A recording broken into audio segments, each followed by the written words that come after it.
पहले हम इन बातों को ध्यान से सुनेंगे, मनन करेंगे, विचार करेंगे, अपने जीवन में उतारेंगे। इसको शास्त्रकारों ने अपनी शास्त्रीय भाषा में लिखा है, नीतिकार जिसको लिखते हैं श्रवण मनन निधि ध्यासन और साक्षात्कार। इसका मतलब क्या है? इसका मतलब है श्रवण। श्रवण मैंने बड़े ध्यान से सुनना। उसके बाद मनन। मनन का मतलब होता है उसको अपने मन में लेकर के चिंतन करो। और निधि ध्यासन। निधि ध्यासन का मतलब उसे होता है उसे अपनी आत्मा में उतार लो। और उसके बाद में है साक्षात्कार। साक्षात्कार का अर्थ यह है कि सारी बातों को सुनने के बाद मन में ले जाओ, मन रूपी छलनी से छान करके आत्मा में ले जाओ और आत्मा से और बुद्धि से उसका सत्य और असत्य के रूप में निर्णय कर लो। जो बात सही है उसको मान लो और जो बात सही नहीं है वह उसको छोड़ दो। और जो बात को सुन करके विचार नहीं करते तो उनके साथ में ठीक वो बात बनती है। कई बार मैं सुना करता हूं एक बात कि वह एक भाई जो है अपनी ससुराल में जाना था। एक चौधरी ने पहली पैर ससुराल में जाना था तो पड़ोस में एक लाला जी का घर लग गया था। हाँ, लाला जी ने जाना था पहली बार तो पड़ोस में लग गया था चौधरी घर ही। चौधरी ने बोला, भाई चौधरी साहब मैं पहली बार ससुराल में जाऊं हूं तो मेरे गेलियां चाल पड़। चौधरी बोला, चल भाई लाला जी तेरे लारे मेरी भी चिकनी नाड़ी हो जाएगी। दोनों चल पड़े।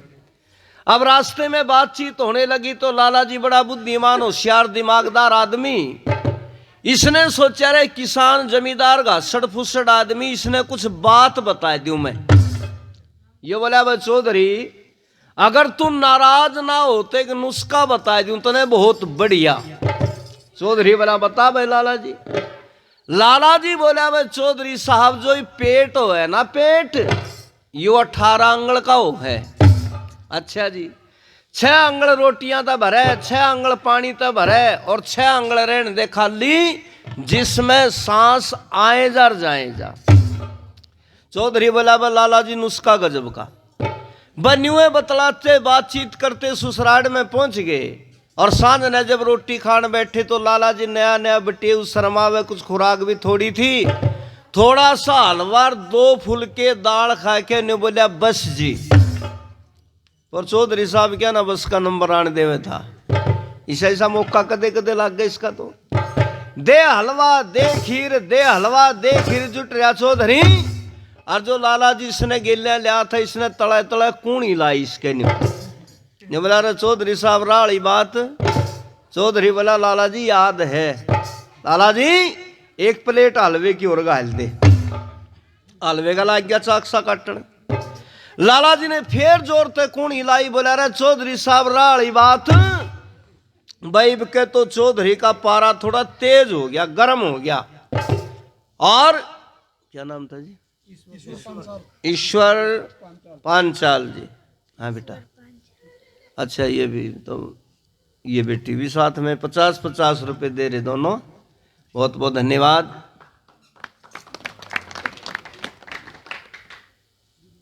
तो चौधरी ने बोला, रे लाला जी मने छिकने दे होगा कि भूखा ठा होगा आज, तंग कर दिया। लाला जी 1 खीर की थाली और लिया। खीर का लग गया खद्दर सा पाड़न। पर लाला जी ने फिर इसके कौन हिलाई। बोला, रे चौधरी साहब राड़ी बात। भाई के तो चौधरी का 7वें आसमान पे पारा पहुंच गया। राजू जांगड़ा भाई ये 100 रुपए दे रहे हैं, बहुत बहुत धन्यवाद। अच्छा बच्चों एक बात सुनो बेटा, यह बीच में चूं चूं सी ना करो तुम, क्योंकि मेरे दिमाग में खराबी है। जब मैं बोलता हूं ना मेरे आगे कोई बोल पड़े तो मेरी गाड़ी पटरी तो उतर जाए उसे टाइम। बस की बात नहीं है, इसलिए जितनी देर सुनो। मास्टर मूलचंद जी। अच्छा भाई, हमारे आदरणीय मास्टर मूलचंद जी के परिवार से ये 100 रुपये आज भी आए हैं पुरस्कार राशि। कभी उनके हाथ से लेते थे, आज उनके परिवार से आ रहे हैं। परमात्मा उनकी आत्मा को सद्गति प्रदान करे। बहुत बहुत धन्यवाद। तो भाइयों और बहनों, माताओं, सज्जनों, अब के तो चौधरी के आपे जब बार होगी बात, सहन शक्ति खत्म होगी। अरे बोला रहो लाला जी, पक्की जचगी आज तो मैंने छकन नहीं दे होगा, कति भूखा ठाओगा। राड़ी बात तंग कर दिया, परेशान कर दिया भले आदमी के क्या आदत न राम है। न्यूए तो कहा था पेट 18 अंगल का हो, 6 अंगल रोटियां था भरे, 6 अंगल पानी था भरे, 6 अंगल रेण दे खाली जिसमें सांस आए जा जाए जा। न्यूए कहा था ना। लाला जी बोले अरे कही तो थी पर तना माननी तो कोई ना। चौधरी बोला सुन ले भाई लाला जी, नुस्खा तेरा बिल्कुल 16 ने बढ़िया, पर आज तेरे यार 18 का 18 अंगल हलवे तेरे खीर ते भरेंगे। और बर रही बात पानी की, छेर छारा में चला जाओगा। और बोला सांस की तरह कोई अड़ांस नीचे मैं खंडे मर जाऊं। 18 के 18 अंगुल बुराइयों से भरे पड़े हैं। कभी मेरे देश के बारे में मनु महाराज ने हिमालय की ऊंची चोटी के ऊपर खड़ा होकर के कहा था, बहनों और भाइयों, एतद देश प्रसूत से सका साध अगर जन्मना स्वयं स्वयं चरित्रम शिक्षेरण पृथ्व्याम सर्वमानवा। सारे संसार के मनुष्य इस देश के अगरजन यानी ब्राह्मणों के चरणों में बैठ करके विद्या पढ़ने के लिए आया करते थे। इतना महान मेरा देश था। हजारों हजारों ऋषियों ने गंगा के किनारे के ऊपर बैठ करके तपस्या की। ऋषियों के आश्रमों के अंदर से वेद मंत्रों की आवाज निकलती थी, स्वाहा स्वाहा की मधुर ध्वनि आती थी। लेकिन आज इस देश के बारे में जब चिंतन करते हैं तो आज इतना बिगड़ा हुआ माहौल दिखाई देता है। और शायद स्वर्ग में बैठी हुई कुछ आत्माओं को भी इस विषय में चिंता हुई। एक कल्पना है कवि की। अभी शाम को जो है हमारे भाई जगदेव आर्य जी, जो आर्य समाज गगसीना के महामंत्री, उनका फोन आया और उन्होंने कहा महाशय जी एक भजन हम सुनना चाहते हैं, यदि समय लगे तो सुना देना। मैंने कहा भाई साहब समय अपना ही है, वैसे तो समय किसी का नहीं है। कोई समय को काबू करना चाहे, समय को कंट्रोल करना चाहे तो ये हो नहीं सकता। इसलिए लेकिन परमात्मा ने जो हमें समय दिया है उसको अनुकूल बनाने के लिए, उसका सदुपयोग करने के लिए वो हमारे हाथ में है, कितना हम कर सकते हैं। स्वर्ग के अंदर 3 महापुरुष बैठे हैं, या मैं यूं कह दूं 3 आत्माएं। उनमें श्री राम, उनके छोटे भाई लक्ष्मण, अच्छा बाबू राम जी, ये 50 रुपये कल से लगे रहे, बहुत बहुत धन्यवाद। गुरदेश प्रजापति ये भी 100 रुपये दे रहे हैं भाई, आपको भी बहुत। हाँ, ये सारा साउंड का सिस्टम जो है यही नहीं का है, बहुत बहुत धन्यवाद उनको, बहुत बहुत शुभकामनाएं। आइए बैठिए। तो कहते हैं तीनों आपस में बातचीत कर रहे थे और कवि सपने में देख रहे हैं सारी बात। कवि, दुनिया में कहावत है ना, जहां पहुंचे ना रवि, रवि मैंने सूर्य, जहां पहुंचे ना रवि वहां पहुंच जाता है कवि। तो कवि सपने में देख रहे हैं सारी चीज। मर्यादा पुरुषोत्तम श्री राम, उनके छोटे भाई लक्ष्मण और उनके सेवक हनुमान, तीनों बैठे हुए थे, आपस में चर्चा कर रहे वो। और श्री राम ने हनुमान से कहा, रे हनुमान एक बार तुम स्वर्ग से उतर के धरती पर जाओ भाई, यानी मोक्ष के अंदर से धरती के ऊपर जाओ और धरती के ऊपर जाकर के ये देख करके आओ कि दुनिया कैसे बस रही है। वैसे सारी दुनिया घूम का ये, और जब समय तेरा इतना नहीं लगे तो कम से कम अपने भारत में जरूर चला जाइए भाई। अपने आर्यावर्त देश को देख करके आना है, उस देश की स्थिति क्या है, कैसे लोग रह रहे हैं, ये सारी की सारी बातें नोट करके ले आना और मुझे बताना। तो कहते हैं हनुमान जी पुष्पक विमान में बैठे और सपने में कवि ने देखा वो धरती के ऊपर उतर कर आ गए। गुप्त रूप से भारत का भ्रमण किया और सारे भारत को देख करके जब वापिस स्वर्ग के अंदर गए तो स्वर्ग में जाकर के हनुमान जी राम के सामने रोने लग गए भाई, रोना शुरू कर दिया। श्री राम ने कहा, रे देवता कुछ बताया नहीं, खैर खबर नहीं दी, राजी खुशी नहीं, आते रोना शुरू कर दिया। भाई क्या बात है, क्या देख के आया तू देश के अंदर? जब ये बात कही तो हनुमान जी ने कहा, रे ओ राम, तेरे देश की दुर्गति देख के आया हूं, दुर्दशा देख करके आया हूं। कहने लगे, क्या देख के आया भाई? बोला, लो सुनो, आज के इस भारत का नक्शा हनुमान जी स्वर्ग में श्री राम के सामने खींच रहे हैं और कवि सपने में देख रहा है। ये कल्पना है कवि की। और यूं बोले हनुमान जी,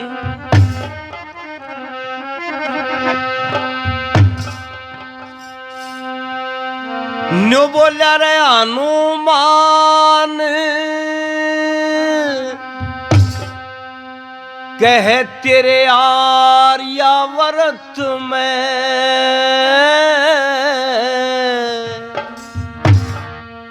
जो मने देखा श्री राम सुनो, आप असंभव मानोगे जो वहां पर हो रहे काम सुनो। हनुमान कह आर्यावर्त में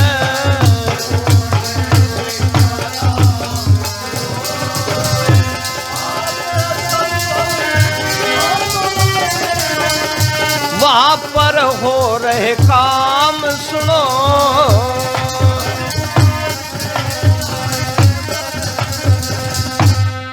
हनुमान जी ने कहा, देवता सबसे पहले मैं आपकी जन्मभूमि अयोध्या में चला गया।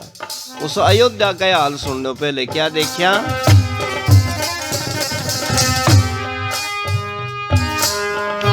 क्या पूछोगे राम,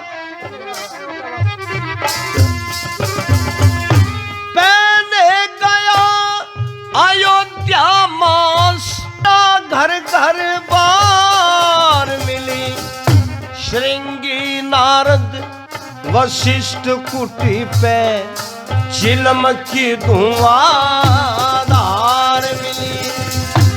सदाचार न सदा पणवाहा फैशन की भरमार मिली। चरित्रहीन पुरुष देखे और बांझ बनाई नार मिली।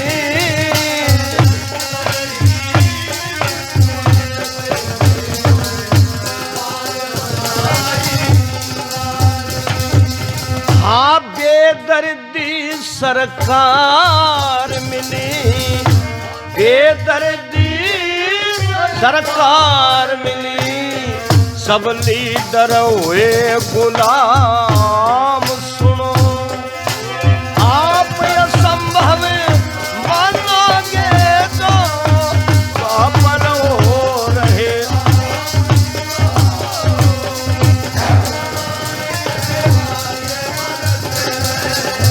जो मने देखा राम सुनो,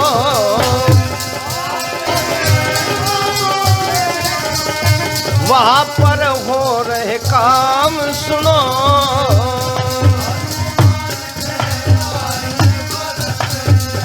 हनुमान जी ने कहा, देवता सबसे पहले मैं आपकी जन्मभूमि अयोध्या में पहुंच गया।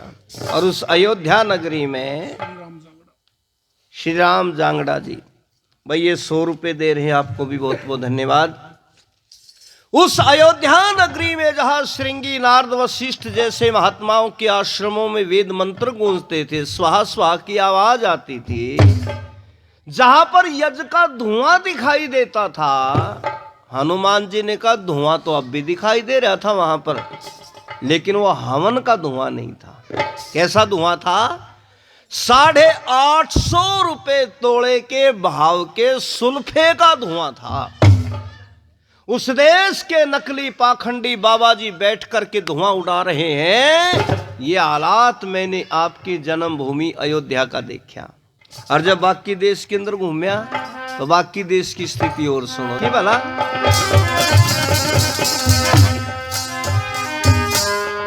राष्ट्र के कर्मचारी ना नियमों के पायक देखे, न्यायालयों में न्याय नहीं, सब रिश्वत के गाहक देखे।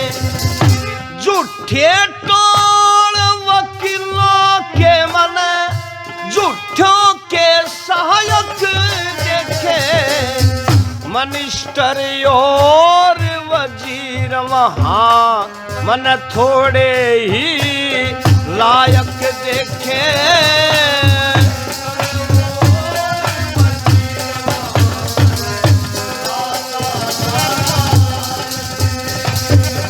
और होते मन विधायक देखे, होते मन विधायक देखे, अपने आप नीलाम सुनो, आप वहां पर हो रहे काम सुनो।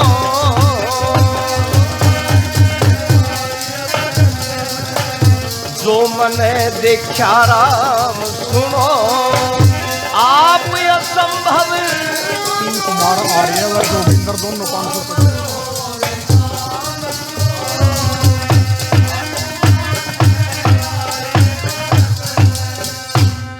भाई ये श्री शिव कुमार जी और जोगिंदर आर्य जी, ये दोनों जो है 500 रुपए भजन पार्टी के लिए पुरस्कार के रूप में दे रहे हैं। मैं उनको बहुत बहुत धन्यवाद देता हूं।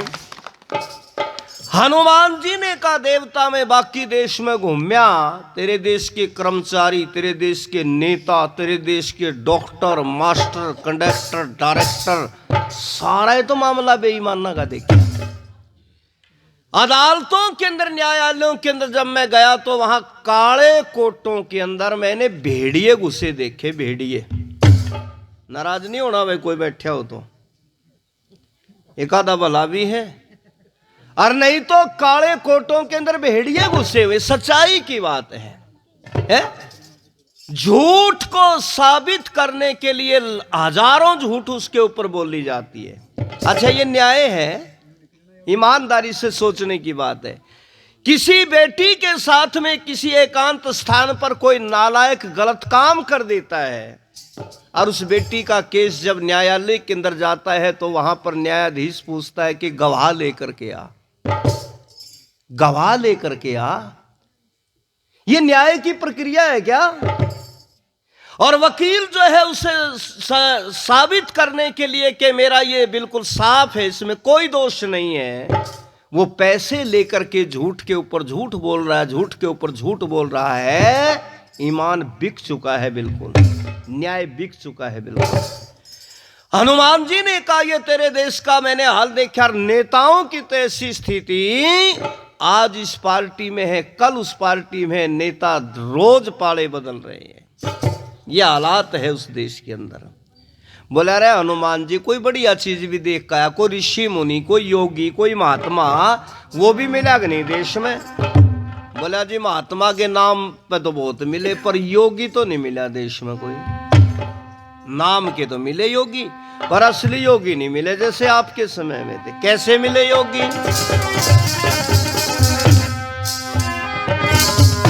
आर्यावर्त ऋषि मुनियों बिन होया देखा सुन मने, अत्याचार जुर्म देखे वहां दया धर्म ना पुण्य मने। पशु परिंदे सब्जी की जगह देखी जिया जून मने, चोरी डाके रहा जनी और होते देखे खून मने। चोरी डाके रहा जनी,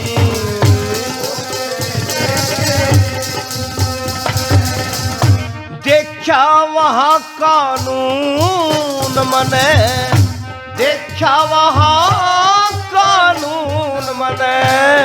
वो गर्भपात सरेआम सुनो, आप असंभव मानोगे तो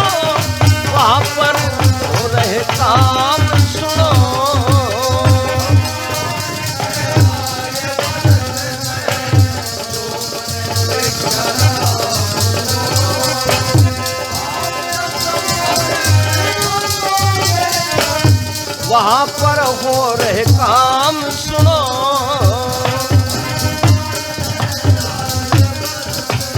हनुमान जी ने कहा श्री राम तेरे देश के अंदर आदमी अपने आप को कहते हैं लेकिन अंदर राक्षस बैठा हुआ है, राक्षस प्रवृत्ति है, सब कुछ तो खा गए, जो कुछ भी आगे आया सब कुछ को खा गए। आकाश में उड़ने वाली चीजों के अंदर से केवल हवाई जहाज छोड़ा वहां के आदमियों ने, नहीं तो आकाश में उड़ने वाली जितनी चीजें थी सारी अपने पेट के अंदर डाल गई, कब्रिस्तान बना दिया। धरती के ऊपर चलने वालों में से वाहन छोटे हैं जो मोटर बस कार जीप आदि है, नहीं तो सब कुछ खा गए। और जल के ऊपर चलने वालों में से समुद्री जहाज छोड़ा, नहीं तो मगरमच्छ जो कुछ भी आ सब कुछ अपने पेट में उतारेंगे। यो आदमी रह रहा भाई है। अरे जिनके घरों में गऊ पड़ा करती, जिनके घर में भैंस होया करती, जिनके घर में घोड़ी बंधी होया करती, आज उनके घरों में मुर्गी फार्म खुल रहे। देखे ना अपने जगह जगह मुर्गी फार्म, सारी रात नहीं सोन दंदी, पपा पा पपा पा पपा पा नहीं रखा बस। चौधरिया ने मुर्गी फार्म खोल लिए, बताओ है। यो काम चौधरिया का था के? सड़क के किनारे जाकर के देखो Chaudhary poultry farm, Sharma ji poultry farm है। जब शर्मा जी ने भी पोल्ट्री फार्म खोल लिया और कौन रह गया फिर बाकी है। अरे शर्मा जी तेरा काम तो वेद का पढ़ना पढ़ाना था, तेरा काम तो हवन करना कराना था, तेरा काम तो दुनिया को जान देना था, तो भी मुर्गी फार्म खोल के बैठ गया। आज ये हालत है। कईया ने तालाब खोद रखे, उसमें खेत में मछली बोरे, चौधरिया के बालक जाल गिर रहे, तड़की तड़क माँ के काटो, बोला जल की तोरी काटे है। मछलियां ने जल की तोरी बतावे निकम्मे है। और बरसात का मौसम था, पीले पीले मेंढक बैठे थे किनारे पे, मखा ये करेले क्यों छोड़ दिए? बोले जी करेलिया ने फिर निमटावेंगे, पहले तोरिया निमटा लिया। क्या हालत होगा। खाने के साथ से बुद्धि बनती थी। सात्विक अन्न खाते थे तो सात्विक मन बनता था। और भाई सात्विक जब अन्न नहीं खाएंगे, दूषित अन्न खाएंगे, तो पंडित शोभाराम प्रेमी जी ने लिखा था कि भाई भोजन जैसा भी खाएंगे, भोजन का संबंध है मन से, मन भोजन से बनता है, शुद्ध भोजन से शुद्ध होता मन, दूषित भोजन मन हंता है। अंडे मछली की उपज बढ़ा के हुई बड़ी प्रसन्नता है, और अभक्ष्य पदार्थ भक्षण करना देश के लिए कृतघ्नता है। अंडे मांस कोटो जम खाकर मनुष्य आज हैवान बने। आज से 15-20 साल पहले गांव में किसी की हिम्मत थी अंडिया की रेडी ला लेता, किसी की हिम्मत थी तरकारी बना लेता, किसी की हिम्मत थी मुर्गियां की दुकान, आ तो सुअर का चटके का मिलता, चटके का ताजा मिलता है। दुकान खोल रखी पापियों ने, राक्षसों ने, उसकी कमाई करते। पर भाई कान खोल के सुन लो, जो पाप की कमाई घर में ले आवेगा ना, एक दिन घर का नाश होगा। आज नहीं तो 10 दिन पाछे उजड़ेंगे वो परिवार। जिनके छोरे इतने जवान जवान छेले हुआ करते थे, मैंने देखा टिकरी बॉर्डर के ऊपर जाकर के इस आंदोलन के अंदर हमारे कुछ पंजाब के भाई आए हुए थे। मैं वैसे नहीं कह रहा भाई चिढ़ाने के लिए, झूठ बोल रहा हूं मैं। स्वामी इंद्रवेश जी ने आर्य समाज की तरफ से वहां पर वो अपना कैंप लगा रखा था, उसमें मुझे बुला लिया स्वामी आर्यवेश जी ने। तो हम जो है घूमने के लिए उधर चले गए, अपने सरदार भाई पंजाब से आए हुए थे। मैं ईमानदारी से कह रहा हूं 5 मिनट बैठ नहीं सकिया मैं उनके बीच में, 5 मिनट। उनके शरीर में से ऐसी समाइल आवे पसीने में, तो सारे मांस के भरे पड़े हैं, बदबू आ रही बिल्कुल भी, ऐसी समाइल उनके अंदर से आई हुई है। क्या दिक्कत है। आज आदमी कुछ भी खा रहा है। हमारे बच्चों को देख लो, हमारे वाले कुछ नहीं छोड़ते, आमलेट अंडे खान लग रहे। तो निकम्मा रेडी पे खड़ा, मगर क्यों खावा अंडे, जान सी आ जाएगी। हाँ सारे मेडल मुर्गा मुर्गी जीत के ले आवे हैं। अरे पागल, मुर्गा मुर्गी की पेशाब पीने लग रहा तू, उनका गंदा पानी पीने लग रहा तू। अन्न से तेरा पेट नहीं भरा, फल से तेरा पेट नहीं भरा, सब्जियों से तेरा पेट नहीं भरा, दूध से तेरा पेट नहीं भरा, इस अड़ंगे से भरेगा क्या? लाशों को खा रहे हो, लाशों को है। अच्छा ईमानदारी से बताओ, शमशान भूमि में जब किसी मुर्दे को जला करके आते हैं भाई, किसी मुर्दे को कोई मर जाता है, तो वहां से जब आते तो हाथ पैर धोते हैं, हाथ पांव धोएंगे, सिर पर न पानी गिरेंगे, घनखरे नहावेंगे। मुर्दे को जलाने के बाद में हाथ पांव धोते हैं। और जो मुर्दों को खा रहे हैं उनकी क्या हालत है फिर?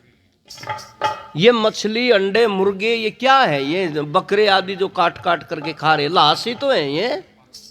एक तरफ तो लाशों को जो है ना जलाने के बाद में हाथ धोते हैं, और एक तरफ लाशों को अपने शरीर के अंदर उतार रहे हैं। ऐसी स्थिति आज मनुष्य की हो चुकी है। हनुमान जी ने कहा, देवता ये हालत मैंने आपके वहां पर देखी, ऋषि मुनि कोई नहीं पाया। बोला रे भले आदमी, कोई तो बढ़िया मिला होगा, एक आधी चीज तो बताए दे, कोई ठीक ठाक मिली हो। बोला जी हाँ बढ़िया भी मिली। क्या मिली?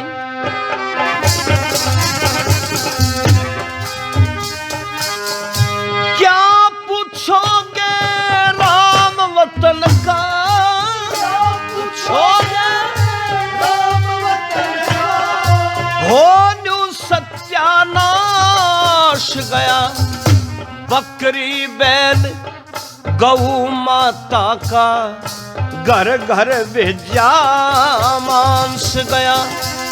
सारे घूम इलाके देखे, फैल घना बदमाश गया, बस थोड़े से मन मिले आर्य, और मिल सहारा साहस गया।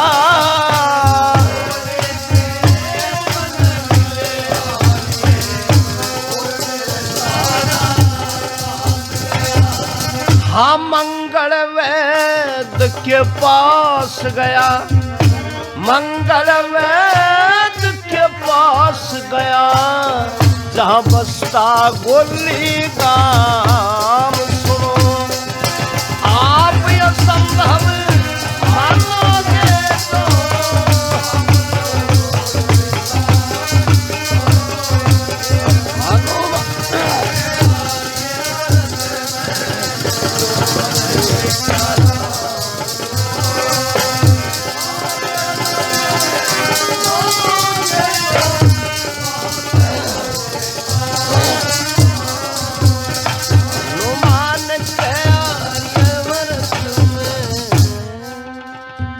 ऋषियों का देश, योगियों का देश, ब्रह्मचारियों का देश, तपस्वियों का देश, आज ये हालत होगी इस देश की।